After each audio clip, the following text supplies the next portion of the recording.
لوگ یہ کہتے ہیں کہ ریحان اعظمی جہازوں میں گھوم رہا ہے، بڑا پیسہ ہوگا اس کے پاس. بھائی مسئلہ یہ ہے، جو مجھے بلا رہا ہے اگر اس نے ٹیکسی کا کرایہ دے دیا ہے تو اس کے علاوہ 50,000 سے زیادہ نوحے لکھنے والا، 10,000 سے زیادہ منقبت لکھنے والا، 5,000 سے زیادہ سلام لکھنے والا، وہ اس کے لیے ندیم سرور، حسن صادق، رضا عباس زیدی اور رضوان زیدی، فلاں فلاں فلاں فلاں، یا گلی کا کوئی بچہ غازی عباس کے علم پر ہاتھ رکھ کے کہہ دے کہ ریحان اعظمی نے کسی سے 2 پیسے لیے. 50,000 نوحوں کا آپ نے کبھی کچھ نہیں لیا. میں کہہ تو رہا ہوں کہ غازی عباس کے علم پر ہاتھ رکھ کے کہہ دو کسی کو بھی. اور وہ بات دیگرے ہے کہ کسی نے سالگرہ میں، شادی بیاہ میں کوئی لفافہ دے دیا ہو، اس سے میں انکاری نہیں ہوں، یا میرے لفافے پر نیاز حسین لکھ کر کسی نے 10 روپے دے دیے ہوں تو اس کا انکاری ہوں نہیں میں، میرے سر پہ ہے وہ نیاز حسین. اس سے ہٹ کے آپ سے پھر کہہ رہا ہوں، کسی نے شادی بیاہ سالگرہ میں اگر انویلپ دے دیا ہو تو شاید میں نے بھی کچھ کیا ہوگا. ندیم سرور جیسے آدمی نے جب ان کی شادی ہو رہی تھی تو انہوں نے کہا ایک دن کہ یار میری شادی میں ریحان اعظمی نے 4,000 روپے دیے تھے. انہوں نے بھی میرے بچوں کی شادی بیاہ میں، بے شک وہ زمانہ جس زمانے میں نے 4,000 دیے تھے، آج کے دور میں وہ 4,000 4 لاکھ کے برابر ہوں گے. ندیم سرور نے بالکل میرے بچے کی شادی میں لفافہ دیا اور اس میں لاکھ روپے دیے. ٹھیک. میں کہہ رہا ہوں، میں جھوٹ نہیں بول رہا ہوں، لیکن میں نے اپنی اوقات کے مطابق، میں تو یار دن میں 4 نوکریاں کر کے بھی کسی کے آگے میں نے ہاتھ نہیں پھیلایا. پوری قوم کہہ رہی ہے مجھے کہ آپ سرمایہ ہیں، آپ اثاثہ ہیں. کوئی دیکھنے نہیں آتا کہ کس آدمی کے گھر میں آٹا ہے یا نہیں ہے، اس کے بچوں کے اسکول کی فیس دے دی گئی یا نہیں. اتنی بڑی قوم ہے، ان کے ہاتھوں پر قرآن رکھ کے غازی کا علم دے کے پوچھو یار ریحان اعظمی نے کبھی کسی سے لکھنے کا پیسہ لیا ہے؟ یہ تو نوحہ ہے، یہ تو منقبت ہے.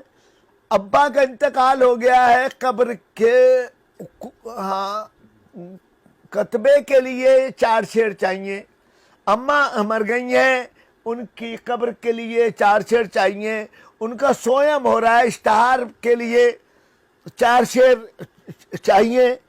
یہاں سے لے کے افریقہ تک آدھے آدھے قبرستان میرے اشعار سے بھرے ہوئے.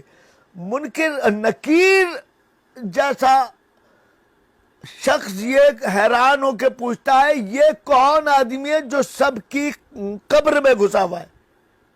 میں شکوہ نہیں کر رہا ہوں، لیکن اپنے رب سے حق رکھتا ہوں، اپنے مولا سے شکایت کرنے کا حق تو رکھتا ہوں نا. میں اپنے باپ سے اگر شکایت نہ کروں گا تو پھر کس سے کروں گا؟ ممتاز قادری، گورنر کا قاتل، حکومت پاکستان نے اس کو پھانسی کی سزا دی. اس کی قوم نے پہلے تو اس کو پورے پاکستان میں پینا فلیکس بینر لگا لگا کے اس کو شہید ڈکلیئر کروا لیا. اس کی جنازے میں 22 کروڑ روپیہ اکٹھا ہو گیا.